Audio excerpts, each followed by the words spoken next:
নাটোরের বাগাতিপাড়ায় প্রায় 7.5 কিলোমিটার রেলপথে বিভিন্ন স্থানে প্রায় 3,400 কংক্রিট স্লিপার ভেঙে ক্ষতিগ্রস্ত হয়েছে। ফলে রেলপথটি ঝুঁকিপূর্ণ হয়ে উঠলেও প্রতিদিন এই পথে আন্তনগর, মেইল ও ঢাকাগামী সহ 32টি ট্রেন চলাচল করছে। স্থানীয়দের আশঙ্কা, দ্রুত সংস্কার না হলে ঘটতে পারে বড় ধরনের দুর্ঘটনা। লাইফে কখন কি হয় গ্যারান্টি আছে? তাই ইন্স্যুরেন্স করুন সিটি ব্যাংকে, কারণ ইন্স্যুরেন্স করলে সিটিতে সুরক্ষা পাবেন নিশ্চিতে।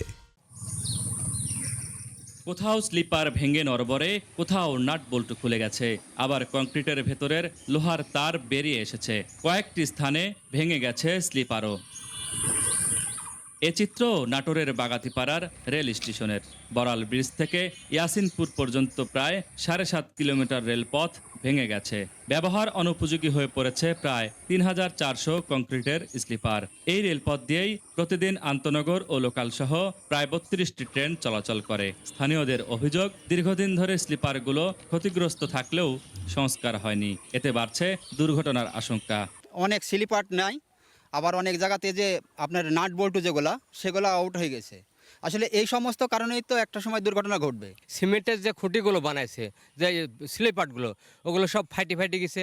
কোনো জায়গায় নাট নাই, কোনো জায়গায় বল্টু নাই। পানির মধ্যে রেল চলতেছে, রেলের চাকা উঠবস করতেছে, মানে যে কোনো মোতার দুর্ঘটনা ঘটতে পারে। আসলে দেখভাল করার কেউ নেই। তবে রেলওয়ে পশ্চিমাঞ্চলের মহাব্যবস্থাপক জানিয়েছেন, নতুন প্রকল্পের আওতায় ক্ষতিগ্রস্ত স্লিপার পরিবর্তন করে রেল লাইন সংস্কারের উদ্যোগ নেওয়া হবে। কিছু টেন্ডার হচ্ছে এবং প্রজেক্টের কিছু কাজ হবে। এই লাইনটা আমরা সম্পূর্ণ রিনিউয়াল করব, হয়ে যাবে ইনশাআল্লাহ 2 বছরের মধ্যে। উত্তর ও দক্ষিণাঞ্চলের সঙ্গে রাজধানীর গুরুত্বপূর্ণ এই রেলপথে প্রতিদিন হাজারো মানুষ যাতায়াত করেন। তাই বড় ধরনের দুর্ঘটনা এড়াতে দ্রুত সংস্কার কাজ শুরু করার দাবি জানিয়েছেন স্থানীয় বাসিন্দা ও যাত্রীরা।